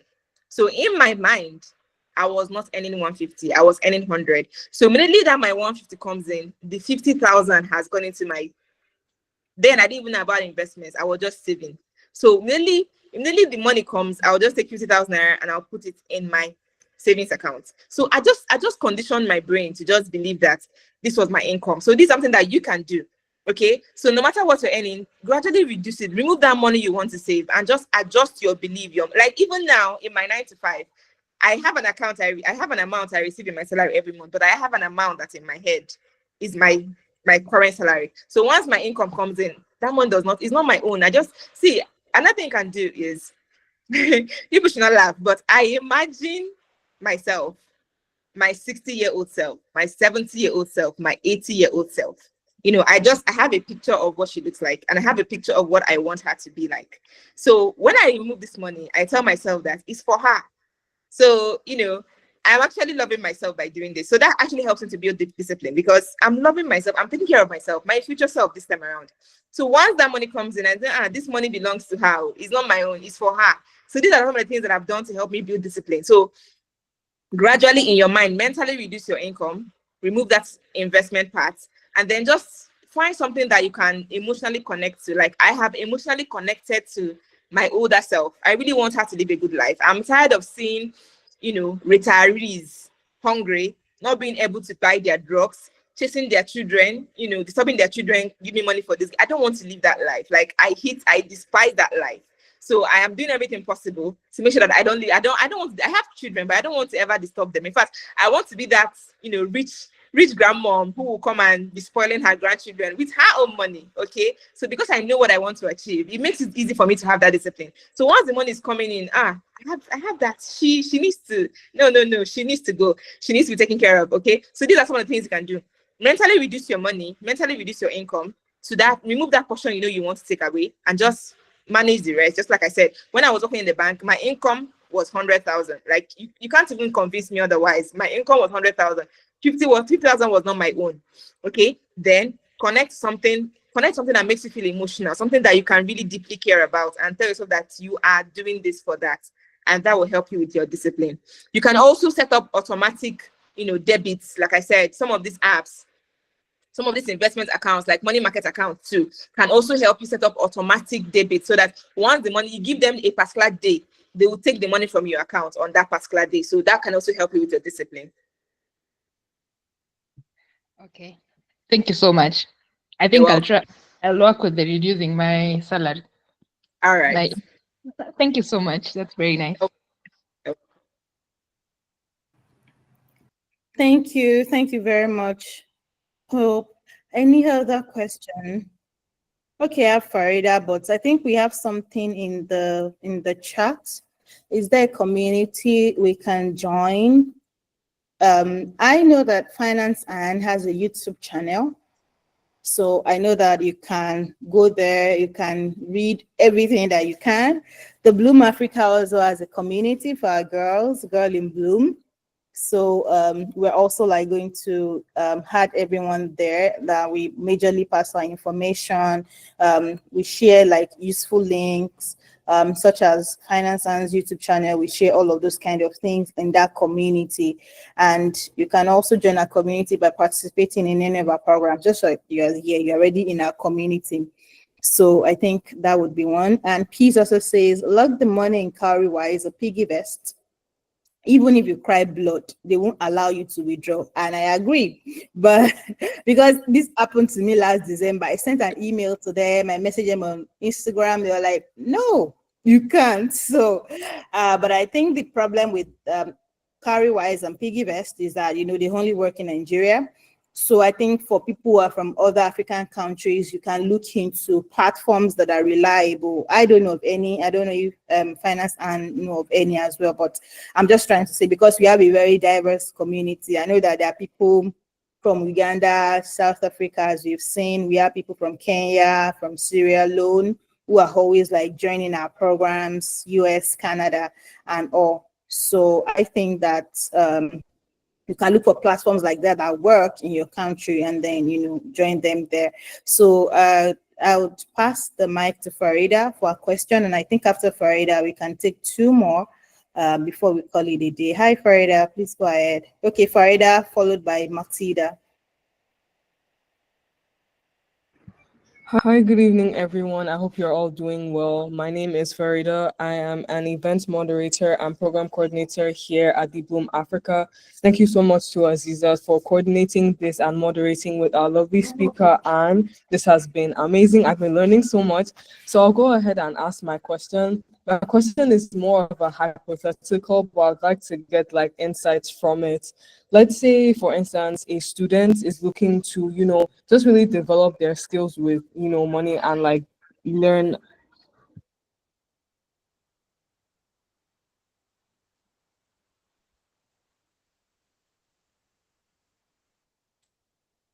I lost her. I can't hear her anymore. Am I the only one?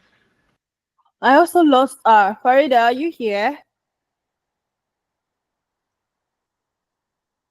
Okay, maybe it's network.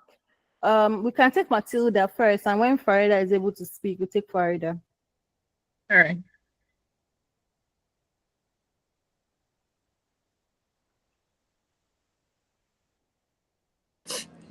Please, good evening from my end. Good evening. My name is Matilda Ango from Ghana. In fact, I just saw the flyer this week on Instagram, and I'm happy for the little that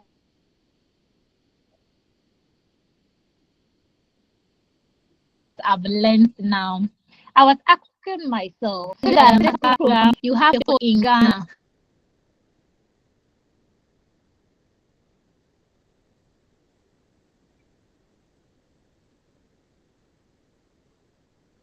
I'm not sure if I got that. Hi, Matilda, can you come again?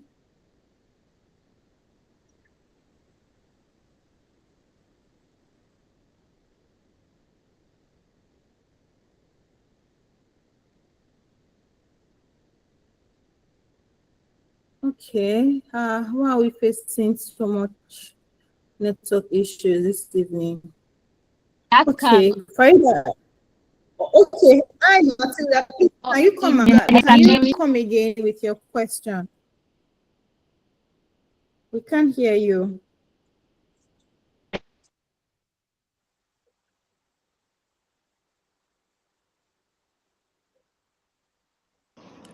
Hello. Hi. Hello, Matilda. Please, can you ask your question again, or can you type it in the chat? Can you use the chat? Your network is breaking. We can't hear you. Okay, please. Hello, please. Can you hear me? Yes, I can hear you. Okay. Okay, yes, Okay, better now. so please, I said my name is Matilda Ambo from Ghana. Okay. Currently an elected Student Representative Council Women's Commissioner for an engineering Okay. school in Ghana, tertiary. Okay.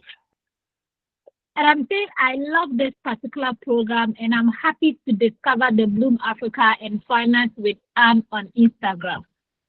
I am asking Okay. whether you have people in Ghana, or how best can you help me so that the ladies on my campus will get the opportunity to hear such in-depth knowledge that you are giving here. Thank you so much. I really do appreciate.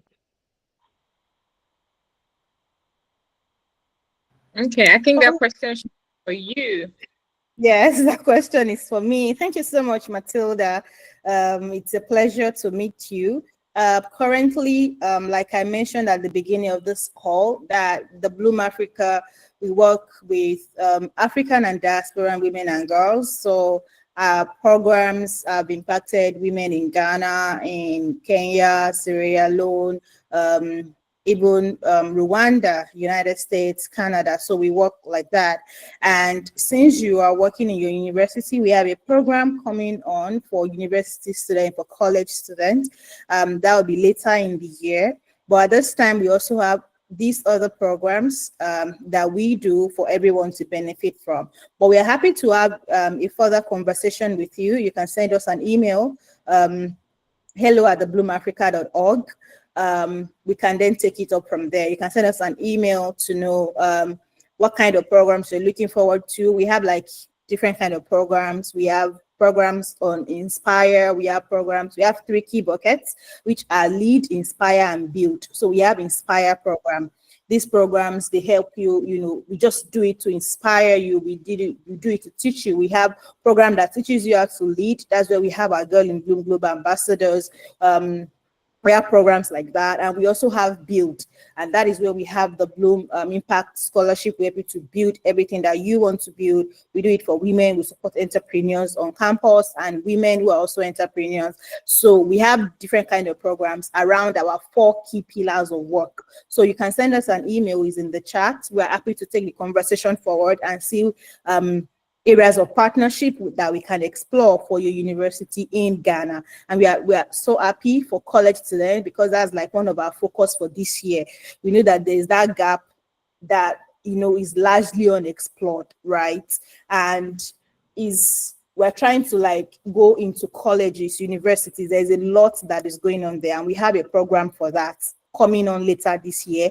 So we can either do that, but we are open to whatever it is that you want to speak to us about, so that we know everything. So you can send an email to us and we'll take it up from there. Thank you very much, Matilda. Farida, we can have your question now. So you can also, like, if you want to speak to us, this is like what we used to wrap up. You can send an email to us at hello@thebloomafrica.org. So we take Farida. Hello, Farida. We didn't hear your. Hi, good evening, everyone. Thank you. Yeah. All right, so can you hear me now? Yes. All right, thank you so much. So just to jump on to what my teammate Azizat mentioned, you can also follow us on our social media. We are active on LinkedIn and Instagram, so we'll be dropping those in the chat later on, so you can continue to engage with us. And this is not just only for Matilda, but for everyone who has gracefully joined our call. Thank you all so much. So I'll go ahead and ask my question to you, Anne. So my question is a hypothetical, but I would love to gain your insights on it nonetheless. So I'm speaking for like students, students, they're in that realm of, okay, let's say they are making money, they're fortunate to be making money from like an internship or a job, but it's more of like, what exactly do they do? Because money isn't really the focus of their lives yet, considering their academics and other things. So my question is, let's say the student has 100,000 saved and they're working towards 100,000. What they want their money to do is they want to still focus on their academic school and their work, but they don't really want to focus too much on the money. So to put it simply, they just want their money to build over time so that older them can benefit from having so much money saved up, so much money invested. And it was done from, just it building on its own and them not having to necessarily focus on it so much. So my question is, how exactly do you suggest they go about this 100,000 going with their, objective of not wanting to focus on money over years and, focus on school and things like that? Thank you so much. That's my first question. Come again with the question part. With the last sentence you made, just repeat yourself, please. All right. So my question is, what do you suggest that the student does with that 100,000 naira that they have saved? Considering that they don't necessarily want to focus on actively working with the money, they want it to just passively build so they can focus on school and things like that. I hope that's clear. Okay, that's clear. Okay, so what I will advise them to do is to put it in a money market fund. Like I explained before, money market compounds every month. So every month, that money will just be set in motion. At the end of the month, the interest it earned for that month will compound back into the 100,000 and go back the next month, and it will compound. And just on its own, the money will just be like a rolling ball, and it will just keep going. And they will now be able to focus on their studies, knowing that the money is doing the best it can do. And like I said, right now, money market funds are giving up to 20%, more than 20% actually. So they can just keep it in the money market fund. It's safe, it's preserved, nothing can happen to it. They can then focus on their studies, and by the time they come out, they can now start working and adding towards it. But that is perfectly okay for now. Just keep it in the money market fund. Some of them will want to dabble into maybe crypto or NFTs and all that risky investments. But our advice, until they know very much about all these things, they should keep it in a secure place where it can be earning something for them, and they focus on their studies. By the time they're done with their studies, they can start building on it. So yes, a money market fund is going to be my recommendation.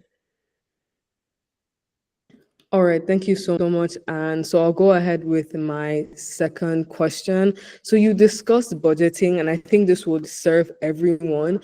So just based on what you mentioned, having a budget is very essential to, have your money actively working, and so you know exactly where your money is going. So let's say, for instance, someone has started, getting into budgeting and they budget for a month or two, but they're not still able to really see exactly where their money is going. At the end of the month, they come back and they look at the difference and it's not really matching up. So could you just give us some insights on how to, really manage budgeting as a student, and how to make sure that the money at the end of the month matches what you budgeted for and it's, aligning well with the spreadsheet? Okay, when someone tells me that the money they budgeted is not aligning with the actual, then I don't think, I think the issue is that some people are not willing to live below their means. Like some people they want to stake their lifestyle in this level, even though their income is in this level, but they want to force it to catch up with this level. So they keep complaining that the budgeting is not working. All they need to do just to bring their lifestyle down a little bit, just to make a little adjustment here and there. But this is where discipline comes in. A lot of people struggle with this. Okay. Now, I want to give a very funny example, but I want to give a very funny example. So some people really don't want to cut down on certain things. There are some things that they spend money on. They don't want to accept that they never reach. Okay, so they are struggling to get their income to fit into that lifestyle at that stage. See, budgeting can work because, like I said, one of the things I tell myself and I also tell my clients is that there is always someone earning more than you. So if you're in school, the other day I was speaking to a group of university students, and they also came up with this question. They were like, the money is never enough. And I said, in that campus you're in, maybe your parents are giving you money. Okay, that amount of money your parents are giving you, there's someone in that campus that their parents are giving less than that, and they've not died. They are surviving. These are some of the things that actually help me when I start feeling like, oh, it's not enough. Everybody gets that feeling. But if you can just realize that money you have, you can manage it. It's just for you to make some adjustments. Now, can you make the adjustments is the question. But like I always tell myself, it's only a stage. You're going to pass the stage. If you manage this stage very well, you will get to that stage where you can comfortably do those things that you want to do now. So just make that sacrifice. Just adjust one or two things. It can just be in your eating habits, okay? In some of the things that you like to eat that you can cut down on. It can be, I the other day I was so excited. So I have this serum that I used to buy. It's a niacinamide serum. Let me just give you guys an example. It's a niacinamide serum, but it's expensive. All the serums are very small, and this particular one is expensive. And anytime I use it, people will just be complimenting me. This is very good. It's very good. But it was paining me. I was like, it doesn't mean that I cannot find something cheaper that can do this same work. So one day I was on the streets of TikTok, and I saw this lady, and I felt that this lady's skin is like my skin. I think we have the same skin concerns. And then she recommended this niacinamide serum. So when she was talking, I said this niacinamide, and it was like less than half the cost of the one that I was using. And guess what? I said, you know what? Let me try it. I don't have anything to lose. And guess what? It worked. Like, it gave me the same results. My friends could even tell that I had stopped using the expensive one. I was now using the cheaper one. So this goes further to tell me that I can always find a cheaper alternative to anything that I want to find a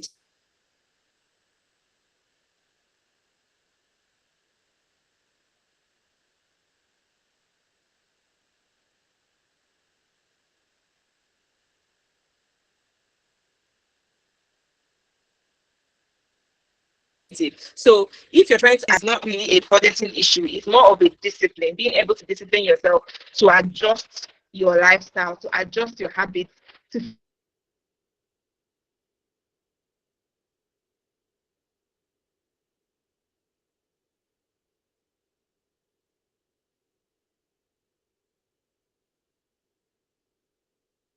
fit into your present income. That's why I said it's good to be honest with yourself. You don't want to be balanced like you want anything to yourself and meet yourself for now.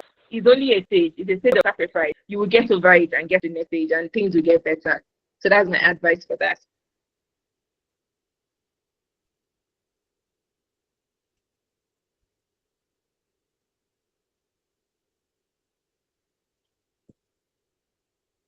Did you get that? Farida, All right. Thank you are so you there? much, Anne. That was a great response. I hope the students here, can get a lot of insights from that. Thank you so much for being here. For not only, our audience, I feel like we have a good demographic here, but this is really helpful even for me as well. So thank you so much. So if you have any more questions, our attendees, kindly let us know in the chat. You really want to take advantage of this time with Anne. I don't know when you're going to get another time to get so much information from someone who is so certified. So let's drop those questions in the chat. Feel free to ask anything you want so she can give you her expertise. Thank you so much. Thanks, Farida. Thank you. Thank you for taking over from me. Love it, love it. I'm trying to also read the chat, see if there is anything that I'm missing. Okay, I'm not seeing anything. Okay, Kingsley Uman, it says, finance, and you're correct. I also want to live a baby boy life at 60. I mean, who wants to work at 60? Nobody. Okay, Yes, then the question. Yeah, so that's for Anne. What's the difference between money market fund and mutual fund? Okay, money market fund is a type of mutual fund. So we have mutual fund is actually an investment that a company will pull funds together from different investors and then choose how to invest it, and then they share the returns with you. So money market is basically a type. We have so many types of mutual funds, so many. Like I think Stanbic IBTC has up to 15 or thereabout. So we have so many. But just that I love money market fund because it's perfect for beginners. It is beginner friendly. It is also low risk. So we also have mutual funds that invest in the stock market. We have mutual funds that invest only in maybe Islamic rated companies and all that. We have mutual funds that invest in maybe manufacturing companies. We have dollar mutual funds. We have so many types of mutual funds. But money market funds basically invest in treasury bills. They invest in fixed deposits. They invest in commercial papers. So this makes them, because they invest in short-term, low-risk investments, it makes them quite safe and secure for beginners. So that's why I tend to emphasize the money market fund, but it is a type of mutual fund. We have so many other types of mutual funds. So I hope that answers your question.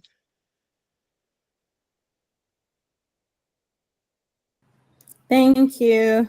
We also have another question that is, what are some essential money-making skills that are often overlooked?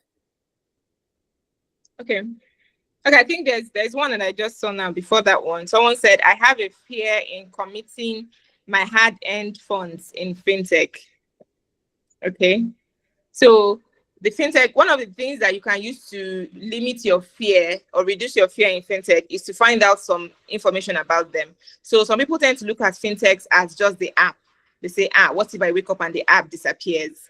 So one of the things you can do is to find out the company behind the app.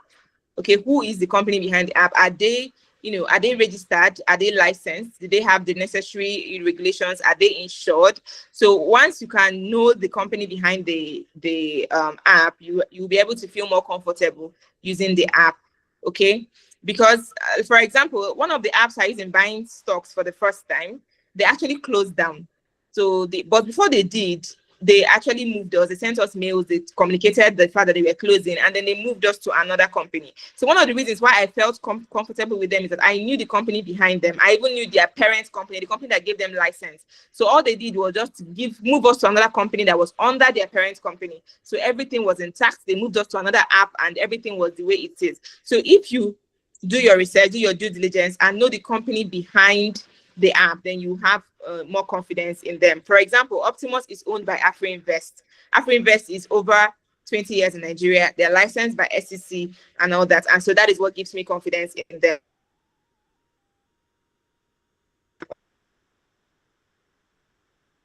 Let me look at that again.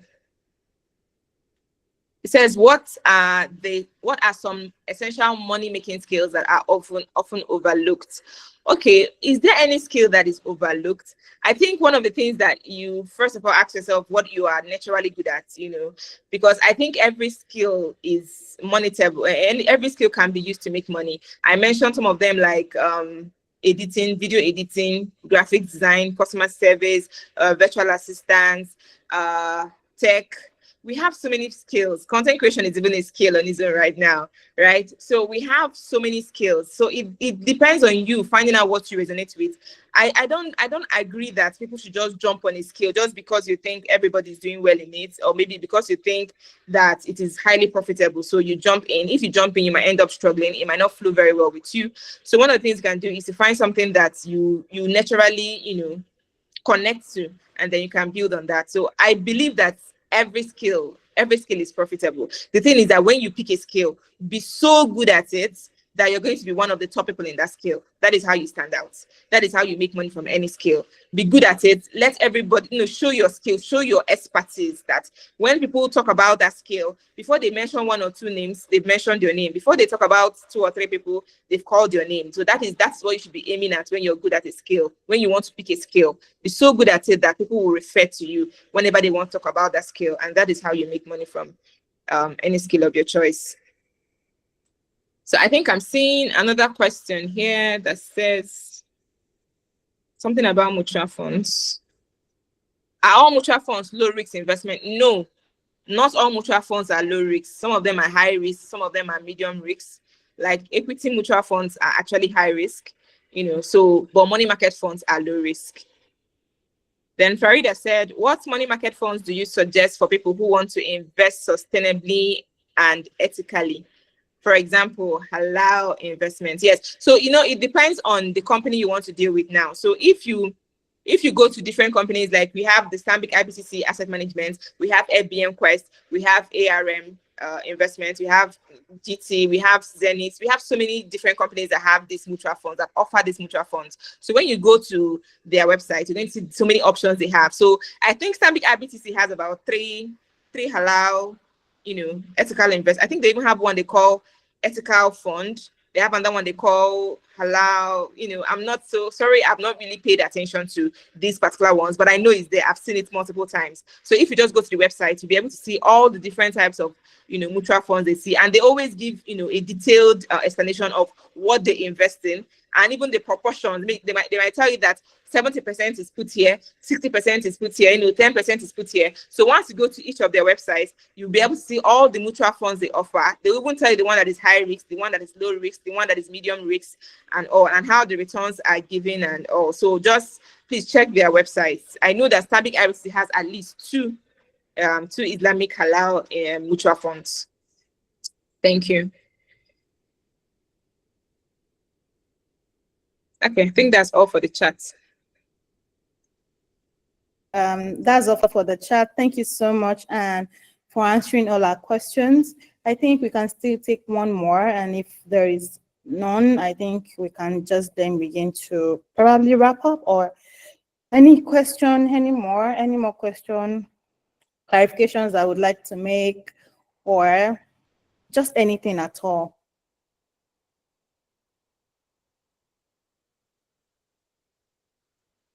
Okay.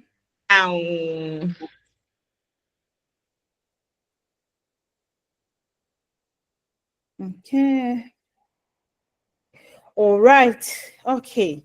No problem. I think there are no more questions. Okay. So thank you, everyone. Thank you so much.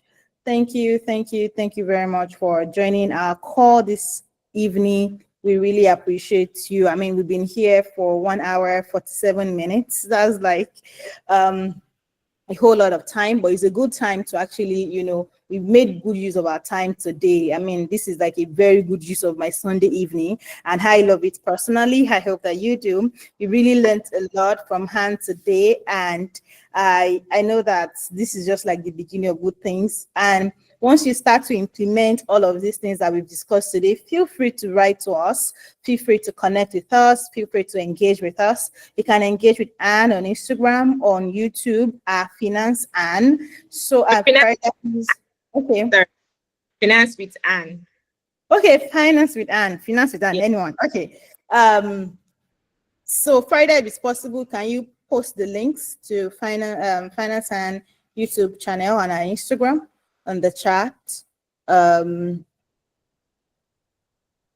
Thank you, Farida. So you can connect with her on YouTube, on Instagram. I know that you definitely gain a whole lot to see. Just camp there for 2 days, 3 days. You have a lot to learn. So connect with her on Instagram, connect with her on YouTube.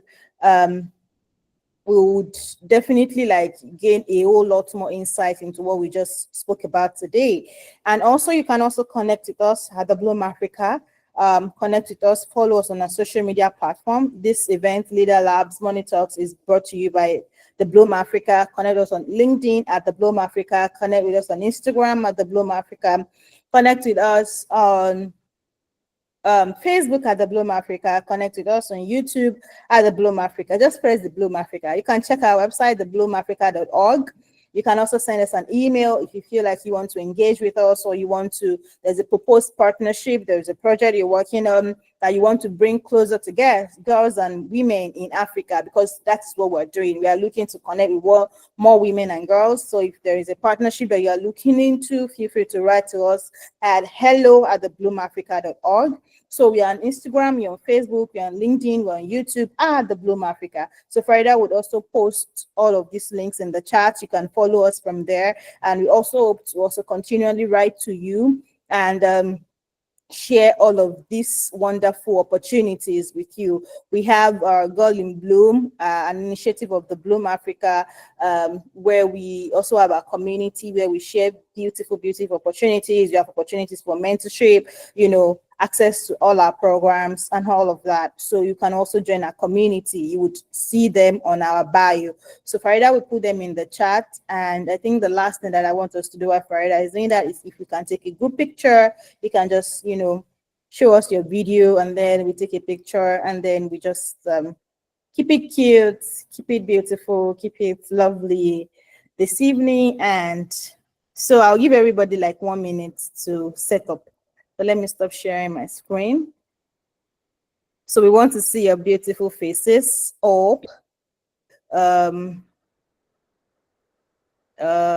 Peace. We want to see Matilda. We want to see Precious, Princess. So just help us Yeah, look at Matilda.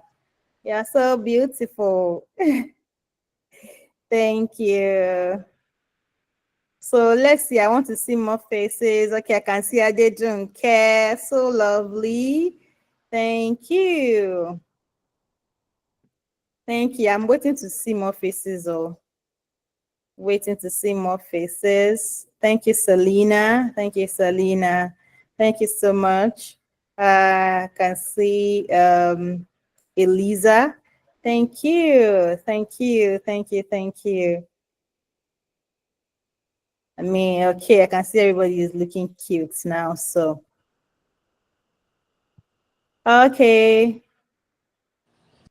Please, can there be a small introduction from each end so that we'll be able to connect with each other? Can there be what? Please, I was asking whether there could be an introduction from each end so that we can connect with each other. Okay, okay. We were trying to do that at the beginning of the session, but it looks like everyone was shy. So, I mean, if you want to, you can, probably like write it in the comment, for us to engage. But then, like we said, there is a community where everybody can join and you get to have access to all of these things. So you can either put your LinkedIn in your in the chat. That anybody who wants to connect can also always connect. Thank you, Farida. Please, I want you to also post for finance and our YouTube and our Instagram, because I know like there's a whole lot of gem that is there. So okay, are we ready now? Are we ready? Okay, let's go. 1, 2. Hold on. Let's go now. Everybody smile. I was on my laptop. Come on. 1, 2, 3. Great. So let's do 2 more. Let's do 2 more. 2 more. 2 more. Hold on. I'm trying to see, because some persons were not smiling. Exactly. So I want you to everybody say cheese. Cheese. 1, 2, go. Great, great. So let's do one last more. So if you've not been smiling in the last 2, you have the chance to correct yourself like right now, ASAP. So everybody, in 3, 2, 1.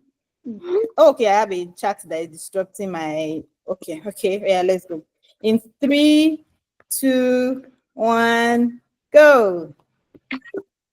Thank you so much. I see a question in the chat and it says that, why are there predominantly women here? We work with women. Our work is with women. Our work is for women, African women and girls. That's what we do at the Bloom Africa.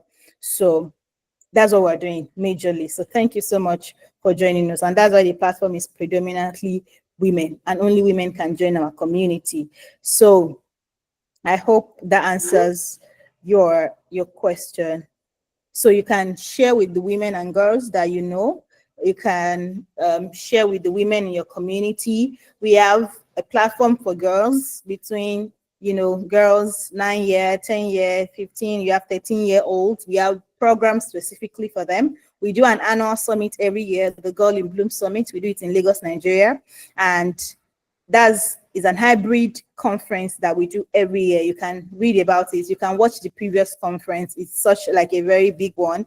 We do it in Lagos. And over the last 2 years, we've been able to reach over 2,000 girls, because you also it's an hybrid event. It's happening live in Lagos, but we also live stream. This year, we are looking to expand it to other African countries where, girls can connect and engage with the Girl in Bloom Summit. So we have the Girl in Bloom Global Ambassadors. You can also join that as well. So we have a community majorly for girls, and then we have community for women. So you can, anyone that you fit into, you can just like shuffle between any of them.